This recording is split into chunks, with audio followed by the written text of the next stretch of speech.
मेहता का उल्टा चश्मा। बप्पा की आरती के बाद सब अपने अपने घर चले गए, पर सोसाइटी के डी विंग में एक फ्लैट था जो कई सालों से बंद पड़ा था। अचानक उस फ्लैट की खिड़की अपने आप खुल गई। हवा नहीं चल रही थी, फिर भी पर्दा लहरा रहा था। जेठालाल सोने ही वाला था कि अचानक लाइट बंद हो गई। जेठालाल बापूजी से कहता है, लगता है कि सोसाइटी में बिजली चली गई।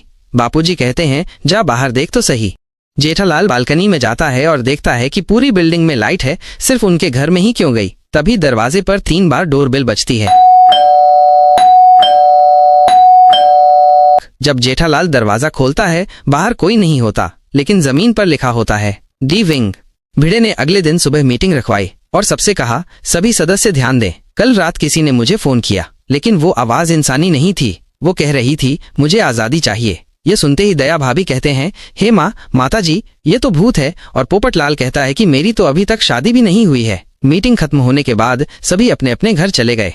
टप्पू सेना कंपाउंड में क्रिकेट खेल रहे थे, तभी उनकी बॉल डी विंग के ऊपर वाले फ्लैट में चली गई। टप्पू सेना बॉल लेने के लिए डी विंग में जाते हैं। ऊपर जाते हैं तो उन्हें सफेद कपड़ा दिखता है और एक आवाज आती है, मैं गोकुल धाम की पहली निवासी थी, मेरी आत्मा को चैन नहीं मिला, मुझे इंसाफ चाहिए। तभी दरवाजा अपने आप बंद हो जाता है। सब बच्चे डर जाते हैं और नीचे आकर सभी को बताते हैं। तब बापूजी ने सबको बताया कि सालों पहले एक बुजुर्ग महिला उस फ्लैट में रहती थी। एक हादसे में उनकी मौत हो गई थी, लेकिन उनका अंतिम संस्कार ठीक से नहीं हुआ था। सभी लोग सोचते हैं अब क्या करें। तब बापूजी कहते हैं कि हमें पूजा करवानी होगी। अगले दिन सोसाइटी में एक पंडित आया। मंत्रों के साथ पूजा हुई, हवन हुआ और जैसे ही मंत्र पूरे हुए, डी विंग की खिड़की बंद हो गई, हमेशा के